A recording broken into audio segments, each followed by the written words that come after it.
So people that today are really they're in the job market, but there's a lot of priority on branding and how you're imaging yourself when you're trying to promote yourself and advance your career. Um, now people are on LinkedIn. They're very intentional about the type of stuff they post and trying to really put themselves out there and show industry knowledge, professional knowledge, and those type of things. And you're a brand expert. You've been in the industry for 20 years and specialize in content marketing and helping to develop people's brands. So I really want to pick your brain about how to apply some of those same concepts to someone who wants to promote themselves. So what would you say, first of all, can you give your definition of what a brand is? And then talk about what would be the keys for someone who wants to promote, advance themselves in terms of personal brand. Yeah, sure. So when you think about brand, so traditionally people in a business, in a company business context, people think brand and they think tagline, logo, colors, website, and that's all part of a brand. But really, your brand is the culmination of all the choices that you make that encompass all the experiences somebody has with your company, your product, your employees, your people. And so it's the same thing on the personal brand side. If you think about it on the business side, your brand is the way you interact with people on social media. Your brand is the way your customer service team interacts with folks. It's how you treat your employees. All of that is your brand. So on the personal brand side, it's the same thing. You might not think that you have a personal brand. I mean, people talk a lot about personal branding, that you need to put together my personal brand statement. And it's a good idea to go through that process. But guess what? Whether you realize it or not, you have a personal brand, it's your reputation. So you already have one, it's out there. So it's up to you to do everything you can to try to make it be what you would like it to be, but you already have one out there. So just like with a business, it's like you're saying, like people are doing a lot on LinkedIn, putting content out there. So is that reflective of who you want to be, what your values are? Because those are the things that are so important for a brand and so important for your personal brand. So let's say you're interviewing for a job and you get the interview.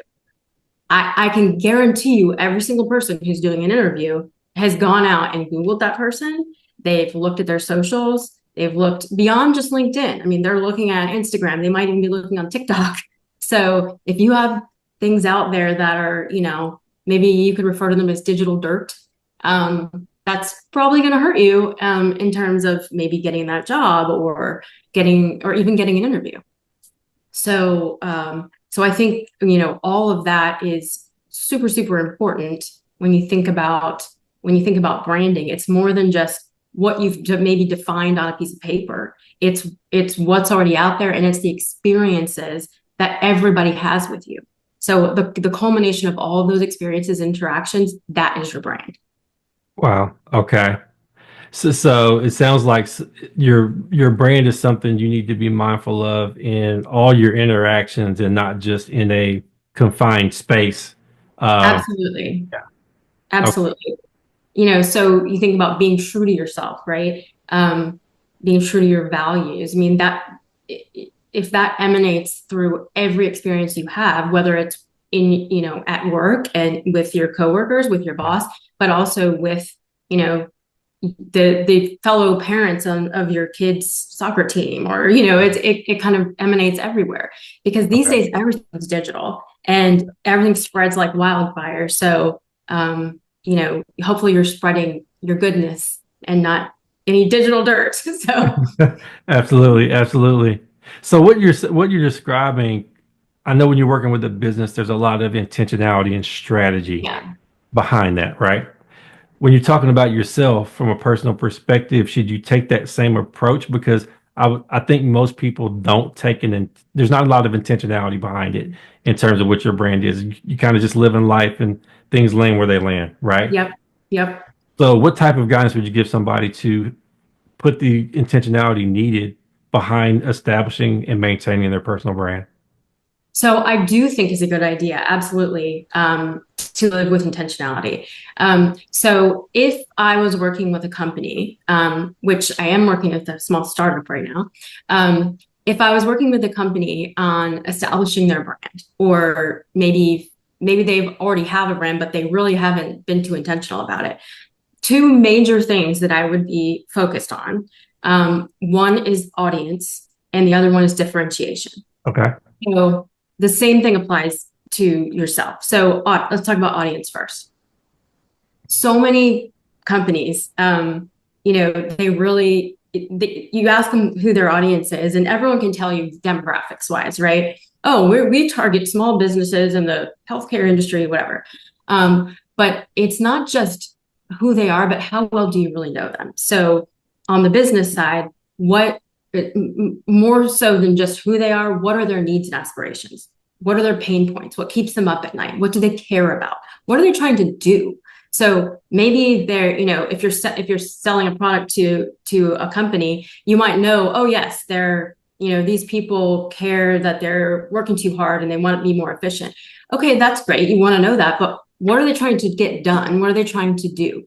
So you want to tailor your product, and also you want to tailor your content to be able to help people and address what those pain points are and what they're trying to get done. So on the personal side, from an audience perspective, maybe you're trying to get a job, maybe you're just trying to get more well-known out there. And so you're trying to put some content out there. Who are you trying to reach with that content? And that, it's great to put content out there. It's a wonderful way to get your personal brand out, and to be intentional about it. But think about that audience in terms of what do they want to know? Like, I think you're doing a great job because as you explained this morning, you're trying to work with people, you're coaching people on, personally being able to, well, make their personal brand better, and maybe put themselves out there, get noticed in the job market and what have you. So understanding that that's what they want to do and tailoring your content to what they're trying to do is perfect from an audience perspective. Now, the second piece that I talked about was differentiation. This is hard. So this is hard for businesses. This is hard for everybody. On the business side, differentiation is what is it that sets you apart? This is so, you wouldn't believe how many big businesses do a terrible job at this. So, if let's take an example of technology, systems integrators, professional services companies, big companies. If you go and look at their websites and you strip off what their messaging is, and you take away the brands, take away the colors, and just put all these messages side by side, they pretty much all sound the same. And if some, layman looked at it, they wouldn't be able to tell, they wouldn't be able to match up which one goes to which company because they're pretty much all the same. And it's really hard in an area like technology where there are so many competitors. And it's really hard for a person in the job market where there are so many competitors, right? So what can you do to make yourself stand out and to be different? On the company side and the business side, it could be features. Often it's not. It could be a niche of the market. It could be something more like your customer service. Maybe you really stand out in the customer service aspect. Maybe you have access to or creation of a specific data set that no one else has. So, I worked with a very large company last year, that a credit card company, and who also does professional services. Nobody realizes that this company does professional services along with the likes of, IBM. But what sets them apart is that large data set that they have, all that credit card transaction data. So having access to that data really gives them an advantage in terms of knowledge and insight into the audience. So on the personal side, how do you differentiate yourself? And it's particularly difficult because I find this to be true. It's easier to help somebody else or help a company than it is to do it for yourself, right? Because we feel uncomfortable talking about ourselves. We feel kind of uncomfortable. Like, does it sound obnoxious if I say I'm good at this or I'm good at that? So it's kind of extra hard. But you really have to find a way to differentiate yourself. And maybe that is talking about a certain experience that you have.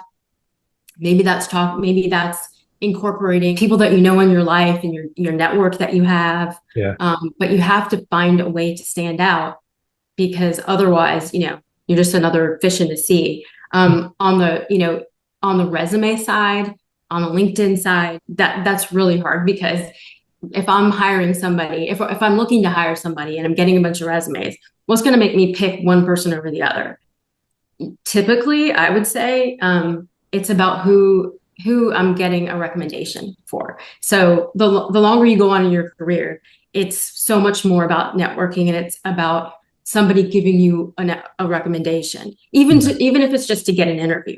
So the more you're out there and the more you're networking with people and the more you're true to yourself and your personal brand, it's going to come more naturally because people are going to be like, oh, Jonathan's awesome. I would hire him any day. You need to talk to this guy. Okay. Okay.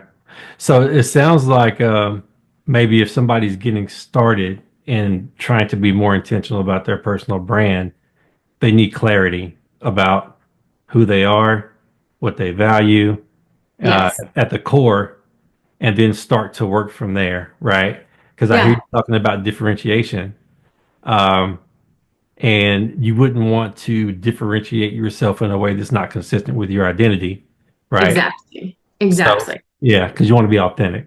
So, Yeah. yeah, And while it is true that, they say, and it's true that you should, tailor your resume to each job you're applying to, that's true. However you're crafting that introduction or your summary or whatever, it should be crafted and tailored. It should be personalized to each, but that doesn't mean that you're changing who you are each time. right. You still need to be authentic to yourself. Yeah, Your brand is your brand, even though you're tailoring your content to each specific scenario. You can't be, if you're trying to be all things to all people, that never works. Who you are is fantastic. Be who you are and don't try to be somebody you're not in, living outside of your brand. yeah, So, yeah. And that could make you miserable. Like if you, I would think that would be kind of like a prison. Like if you create a brand and you're actually successful at creating a brand that's not consistent with who you are, and now you're stuck putting on right, this face and putting on this mask all the time, uh, right. that would be pretty tough to, yeah, tough to keep going. It's It tough. would, and Yeah, you're not gonna find fulfillment that way for sure. right. Yeah, misery for sure. Okay. Yeah. Okay. So authenticity, get clarity, know your values, know who you are. And so when we talked about finding a job and differentiating yourself, so you mentioned what is an employer looking for? There's all these resumes, tons of applicants, especially now in the job market, right? So Yeah. a lot of those people are going to have the qualifications in terms of hard skills for the job. So how do you choose once you get a pool of people and all of them are qualified, right? Yeah.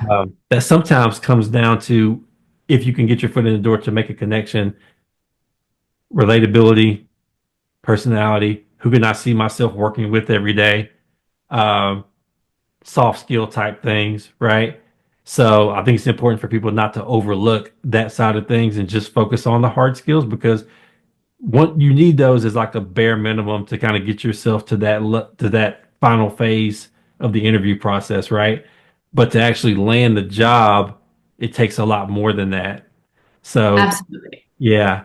So in talking about personal branding, how important is it to also incorporate parts of who you are as a person, like personally, when you're crafting that brand online? Whether it's you're volunteering in the community, you're a family person, are those things important too outside of just the professional stuff? I think they're very important if they're you. Okay. So if you're just doing it because, well, it's going to look good if I go and volunteer for one weekend, yeah, at Hands On Atlanta or whatever, Okay.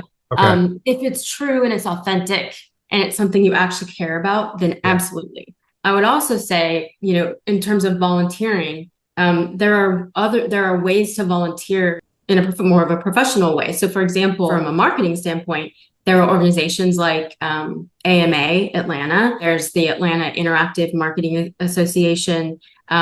and you can get involved with groups like that. Yeah. That's great for networking, but they also have events and things like that where they need volunteers, and you can actually get experience. Maybe you really want to do XYZ in marketing, but you haven't been able to be in a position to get that experience yet. You might be able to get that experience by volunteering for one of these kinds of things. Yeah. So now you're getting the experience. You can put that on your resume. You're meeting lots of people in the process. You can even get leadership experience by potentially, being on one of these boards or being on a committee, being a committee chair for something. I was on the board for AMA for several years, a while back, and that was, great experience. So I think beyond networking, volunteering can actually help you from a career perspective, on that side of the volunteer coin. Yeah. Then no, the strong point. Yeah, the experience you can get that's also relevant, right? That kind of adds and bolsters your background and your resume. Yeah. And then the connections. You never know who might know somebody else for an opportunity and those kind of things, right? Yeah, absolutely.